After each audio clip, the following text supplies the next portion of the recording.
चार घुड़सवार राजकुमार अंधेरे को चीरते हुए सुनसान काली रात को एक पहाड़ी गांव की तरफ सरपट उनके घोड़े दौड़ रहे थे। अपने घोड़ों को दौड़ाते हुए वो उस सुनसान और पहाड़ी गांव जिसका नाम भीमट था वो वहां पहुंचे। इस गांव के बारे में ये विख्यात था कि यहाँ पे एक देवी माँ का मंदिर है जो अपने पर्चों के कारण बहुत प्रसिद्ध है। चारों घुड़सवार राजकुमार उस मंदिर के प्रांगण में उतरे और जो अखंड ज्योति जल रही थी और माता को धोख देने के बाद में उस मंदिर के पुजारी को उठाया। इस मंदिर का पुजारी एक चारणी पुजारिन थी जिसके बारे में ख्याति थी कि जो भविष्यवाणी वो करती है वो एकदम सही और एकदम परफेक्ट होती है। जब चारणी पुजारी उठकर बाहर आई तो चारों राजकुमार उसके सामने खड़े थे। बड़ा वाला राजकुमार जो चारणी के पास खड़ा था और छोटा राजकुमार बाहर की तरफ खड़ा था। उस पुजारिन से बड़े वाले घुड़सवार राजकुमार ने पूछा कि महाराज आप हमें बताइए कि हम चारों में से मेवाड़ की राजगद्दी किसको मिलेगी। चारणी पुजारी ने कुछ सोचकर बाहर की तरफ खड़े छोटे राजकुमार की तरफ इशारा किया कि ये राणा बनेगा मेवाड़ का। इतना सुनना ही था। इतना इशारा पाते ही जो चारणी के पास जो राजकुमार खड़ा था उसने अपनी म्यान से जैसी तलवार निकाली, बाहर खड़े छोटे राजकुमार ने तेजी के साथ भागकर अपने घोड़े पर कूद गया, लेकिन बड़े वाले राजकुमार की तलवार चल चुकी थी। छोटे वाले राजकुमार के आंख पर लगी और वो आंख हमेशा के लिए खत्म हो गई। वो छोटा राजकुमार अपने घोड़े को तेजी के साथ दौड़ाता हुआ सेवंगी गांव पहुंचता है। वहां पर उसे विद्या राठौड़ अपने घर में शरण देता है। उसके पीछे पीछे तीनों राजकुमार दौड़ते हुए आते हैं और विद्या राठौड़ उनके संघर्ष में मारा जाता है। इतने में छोटा राजकुमार वहां से भागता है और अजमेर के श्रीनगर गांव में पहुंचता है। वहां पे करमचंद पंवार के घर उसे शरण मिलती है और बाकी तीनों राजकुमार रास्ता भटक जाते हैं। उनको पता नहीं चलता है कि छोटा राजकुमार कहाँ चला गया। बाकी तीनों राजकुमार ये सोचकर उसे छोड़ देते हैं। उसको पता लगाने के लिए छोड़ देते हैं। पहले हम अपना निर्णय कर लें फिर बाद में उसको भी निपटा देंगे। ये चारों राजकुमार कौन थे? ये चारों राजकुमार राणा कुमाबा यानी राणा कुंभा के पोते थे और बेटे थे। राणा कुंभा के बेटे राणा रायमल का मेवाड़ पर राज था और उनके जीते जी राज गद्दी प्राप्ति के लिए होड़ मच गई थी भाइयों में और काका में।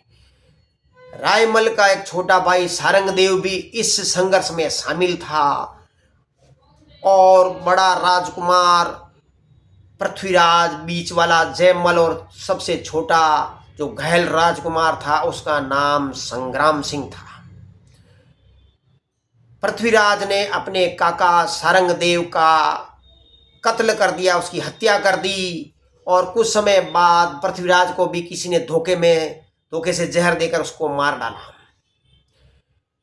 जयमल सोलंकियों के युद्ध में घायल हो गया था। अब वो मृत्यु शैया पर था। इस दौरान ये जो कि काफी महीने गुजर गए थे, पता चल गया था कि संग्राम सिंह है जो अजमेर के श्रीनगर के करमचंद पंवार के घर में शरण लिए हुए हैं।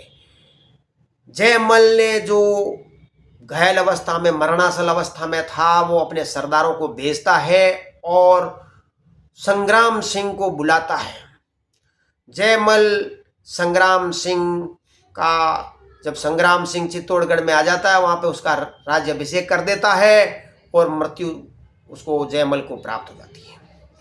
ये 15वीं शताब्दी का दौर था, मध्य युग का काल था, जहाँ भारत देश छोटे छोटे राज्यों में विभक्त था और बड़ी बड़ी सल्तनतों में विदेशी शासन अध्यक्ष है जो कब्जा किए हुए बैठे थे।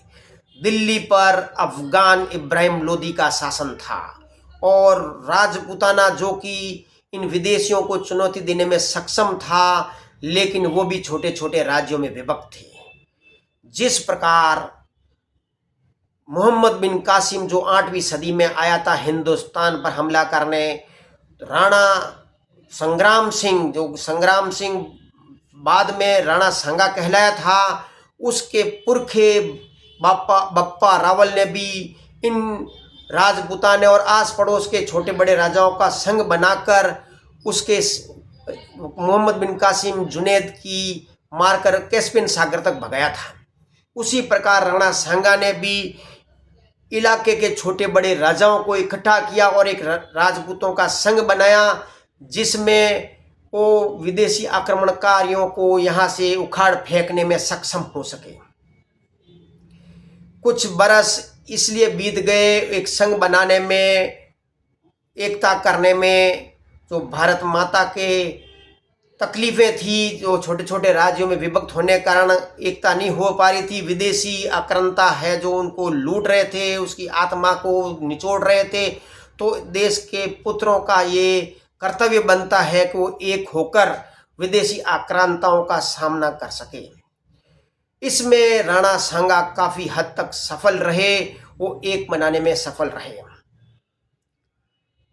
1517 में खातौली में दिल्ली के सुल्तान इब्राहिम लोदी की सेना में और राणा सांगा की सेना में भिड़ंत हो गई। यहाँ पे भारी युद्ध हुआ। राणा सांगा ने एक लोदी राजकुमार को भी पकड़ लिया था और यहाँ पे खातौली पर कब्जा कर लिया था। राजपूतों की बहादुरी और पराक्रम देख के इब्राहिम लोदी घबरा गया था, लेकिन वो अपमान का घूंट जो उसने पिया था वो राणा सांगा से खार खाए बैठा था। वो उससे बदला लेना चाहता था, तो उसने 1518 में अपने सेनापति मियां माखन को बड़ी फौज देकर राणा सांगा के खिलाफ भेजा। राणा सांगा जो कि भारतीय सेना का प्रतिनिधित्व करती थी, उसका नेतृत्व कर रहे थे भारतीय सेना का। राणा सांगा की दूसरी बार भिड़ंत बाड़ी, आज के धौलपुर के पास बाड़ी में भिड़ंत हुई थी, जहाँ पे फिर एक बार और राणा सांगा ने इब्राहिम लोदी की सेना को पराजित किया था, ढूंढ ढूंढ कर पीटा था और उसका बहुत भयानक पीछा किया था। इस युद्ध में जहाँ लोदियों ने मालवा क्षेत्र के सुल्तानों की जमीनों पर जो कब्जा किया, मालवा पर कब्जा किया था, उसके जो इब्राहिम लोदी के राजधानी क्षेत्र आगरा और फतेहपुर सीकरी पर कब्जा कर और मालवा के क्षेत्रों को जो चंदेरी अपने मित्र मेदिनी राय को दिया था। 1519 में गागरोन की युद्ध में महमूद खिलजी सेकंड जो उसको भी पकड़ लिया था और तबकाते अकबरी में इस उदारता का परिचय मिलता। राणा सांगा ने कुछ महीने बाद में सुल्तान खिलजी दूसरे को छोड़ दिया था। तो इस वजह से राणा सांगा की ख्याति बहुत ज़्यादा हो गई थी। अपने जीवन में कभी उन्होंने हार नहीं मानी थी। 1520 में गुजरात के ईडर पर राणा सांगा ने रायमल को राजा की नियुक्ति की थी। उस पर गुजरात के शाह मुजफ्फर शाह को गुस्सा आया। उसने अपने सहयोगी भारमल को ईडर का राजा बना दिया था। यहाँ पर राजा मुजफ्फर शाह से संघर्ष करने के राणा सांगा खुद ईडर पहुंच गए थे। इस भारी युद्ध में गुजरात की सेना भाग खड़ी थी, सुल्तान की सेना भाग खड़ी हुई थी। ईडर ही नहीं, अहमदनगर और विसनगर को भी कब्जा करके राणा सांगा ने अपने सहयोगी को दिया था। राणा सांगा जिस समय अपनी शक्ति का विस्तार कर रहे थे। सुदूर पश्चिम उज्बेकिस्तान में मुगल और तैमूरलंग और चंगेज खान के वंशज मुगल अपने सत्ता संघर्ष के लिए सत्ता संघर्ष के लिए पाने के लिए भाइयों में होड़ मची थी, मारकाट मची थी। लेकिन उसमें जहीरुद्दीन मोहम्मद बाबर नाम का एक राजकुमार था, उसको सत्ता नहीं मिल पा रही थी, उसको समरकंद छोड़ना पड़ा था। उसने बचपन में ये सुन रखा था कि उसके पुरखे तैमूरलंग ने दिल्ली की सल्तनत को तबाह किया था, और वो भी हजारों टन सोना लूट के लाया था और वहाँ की स्त्रियों को दासियां बनाकर लाया था, गुलाम बनाकर लाया था। तो वो एक लालच बाबर में भी था कि वो भी हिंदुस्तान में जाकर ये अपना राज कायम करेगा, उसको भी अधिकार है। जब अपने भाइयों से मार खाने के पश्चात उसने कुछ लूटे पिटे सिपाहियों, लुटेरों को, कबाइलियों को और बकरियां चराने वालों लोगों को इकट्ठा करके एक सेना इकट्ठी की और लोहारों से छोटी तोपें बनाने का, ढलाई करने का उनको कहा। उस दौरान 13वीं शताब्दी में बारूद का आविष्कार हो गया था और छोटी छोटी तोपों की ढलाई करने के बाद बाबर ने अपने देश उज्बेकिस्तान से निकलना शुरू किया और अफगानिस्तान के छोटे मोटे इलाकों में बल्क पर कब्जा करते हुए फिर काबुल पर आ गया। काबुल को रौंदने के बाद इब्राहिम लोदी जो दिल्ली की सल्तनत पर काबिज था, उसने एक पत्र बाबर को भेजा कि यहाँ पर काफिरों का देश है। एक काफिर जो एक राणा सांगा नाम का है, वो बहुत उत्पात मचा रहा है, अपने मुसलमानों को परेशान कर रहा है, उसको हराने में उसकी इब्राहिम लोदी की मदद करें। बाबर जो कि खुद काफिर देश पर कब्जा करना चाहता था, उसका प्रतिद्वंदी राणा सांगा नजर नहीं आता था, उसे इब्राहिम लोदी ही प्रतिद्वंदी नजर आता था। तो वो उस बाबर ने इब्राहिम लोदी को कोई जवाब नहीं दिया, उल्टे उसने राणा सांगा को पत्र लिखा कि वो इब्राहिम लोदी को हराने में उसकी मदद करे। वो खुद दिल्ली और आगरा के आसपास ही रहेगा, उसके क्षेत्र में नहीं आएगा। राणा सांगा और उसके सरदारों ने ये फैसला किया कि ये दोनों सपोले हैं, एक तुर्क है तो एक अफगानी है, ये दोनों भारत की जनता को काट देने के लिए बेचैन हैं, इनसे दूरी बनाए रहने ठीक है, इनसे सामना किया जाएगा। राणा सांगा ने सामना करने के लिए अपनी फौज को और मजबूत किया। जब बाबर काबुल को रौंदने के बाद पेशावर आया और पेशावर के बाद लाहौर तक आ गया, तो इब्राहिम लोदी ने भी अपनी फौज को इकट्ठा किया और उसके सामने भेजने की तैयारी की। जब वो लाहौर से पानीपत तक बाबर आ गया तो उसने पानीपत के मैदान में तुगलक पद्धति से युद्ध का निर्णय लिया। ये तुगलक पद्धति एक नए प्रकार की थी जो यहाँ के लोगों के लिए अनजान थी।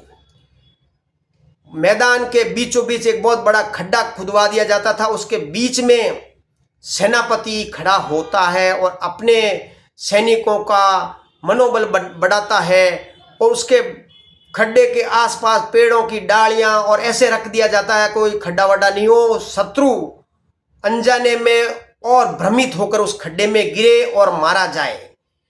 और जहां उसने तोपें रखी उसकी साइडों में लकड़ी के बड़े बड़े पाटिए खड़े कर दिए, जैसे उसकी दीवार खड़ी कर दी, उसके पीछे तोपें खड़ी कर दी तो तोपें नजर नहीं आ रही थी, उनके खड्डों से तोपों के मुंह थी।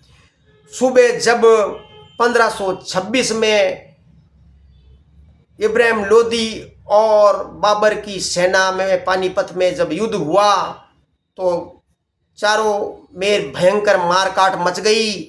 बाबर की तोप के गोले आग बरसा रहे थे और वहां इब्राहिम लोदी की फौज मारी जा रही थी।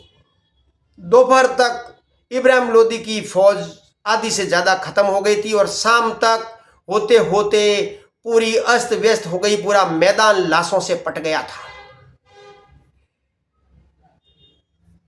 ये बाबर की विजय हो गई और एक ऐतिहासिक विजय हुई। इब्राहिम लोदी जो एक वो भी विदेशी था और वो भी विदेशी था, एक विदेशी ने दूसरे को हराकर दिल्ली के सल्तनत पर कब्जा कर लिया था।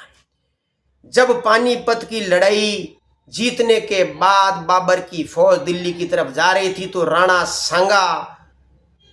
सांगा के सैनिकों ने, जो भारतीय सैनिक कहलाते हैं, उन्होंने बयाना में बाबर की सेना को रोक लिया। बयाना में भयंकर युद्ध हुआ। राजपूतों ने अपनी जो बलिदान और शौर्य का जो चमत्कार, अपनी तलवार की जो ताकत बताई, उसमें बाबर की सेना में खलबली मच गई। वो मैदान छोड़कर भाग गई और राणा सांगा ने बयाना पर कब्जा कर लिया। राणा सांगा ये सब जानता था कि यहाँ के राजपूत है जो जीतने के लिए नहीं लड़ते हैं, वो मरने मारने के लिए लड़ते हैं। उसने अपनी फौज से कसम दिलाई कि कुरान पाक की कसम, काफिर अगर जिंदा रहा तो हम अल्लाह को क्या मुंह दिखाएंगे। उसने शराब के प्याले तुड़वा दिए और 1527 में भरतपुर के खानवा के मैदान में आ गया राणा सांगा से भिड़ने के लिए। राणा सांगा अपने पूरी फौज, भारतीय फौज जो अलग अलग राजाओं की थी, वो लेके वो भी डट गया। यहाँ पर भी बाबर ने तुगलक पद्धति अपनाई। सुबह जब मारवाड़ का राजकुमार मालदेव ने शंख बजाकर युद्ध की दुदुम्बिका बजाई, केसरिया साफे बांधे, राजपूत दुश्मन सेना पर टूट पड़े। यहाँ से तलवारें और तीर चल रहे थे, भाले चल रहे थे, और वहां से तोप के गोले आग बरसा रहे थे। जिस प्रकार गोले ज्यों छूटते, राजपूत और भड़कते और वो सामने जाकर दुश्मनों की सेना पर टूट पड़ते। दुश्मन की सेना पर टूट पड़े। बहादुरी काम कितनी आवे, लेकिन यहाँ पर है जो राणा सांगा का एक हाथ एक पैर कट गया, लेकिन उन्होंने हार नहीं मानी। राजपूत भारी तादाद में मारे जा रहे थे, लेकिन तोप के गोलों के कारण वो असहाय हो गए थे। ये युद्ध भारत के इतिहास का एक ऐसा मोड़ आ गया था जो भविष्य तय कर दिया था कि मुगलों का शासन हिंदुस्तान पर होगा। इस युद्ध में, खानवा के युद्ध में, राणा सांगा की हार हुई थी। अब वो जी नहीं सकते थे राणा सांगा, उनको मरना पड़ा, वो गम में मर गए थे, वो शहीद हो गए थे।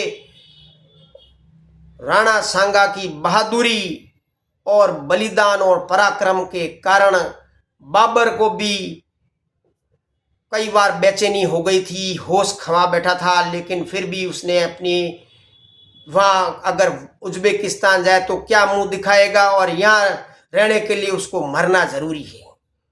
और बाबर की जीत होने के बाद ये जिस प्रकार 7 बड़े राजा, 9 राव, 104 सरदार के सरदारों ने मिलकर इस युद्ध में भाग लिया था, इनके घरों के रिश्तेदारों और परिवार के लोगों को पकड़ पकड़ ढूंढ कर मारा गया था। मैदान में राजपूतों के सिरों की मीनार बनाई गई थी, सिरों को काट कर उसका पिरामिड बनाया गया था। बाबर उस सिर कटे हुए सरों पर बैठकर गाजी की उपाधि धारण की थी। राणा सांगा ने अपने देश की एकता, अखंडता के लिए प्राण का उत्सर्ग दिया था, लेकिन फिर भी वो कामयाब नहीं हो सका। आने वाली पीढ़ियों को ये अमर संदेश जरूर दिया था कि उसने देश के लिए क्या क्या नहीं किया था।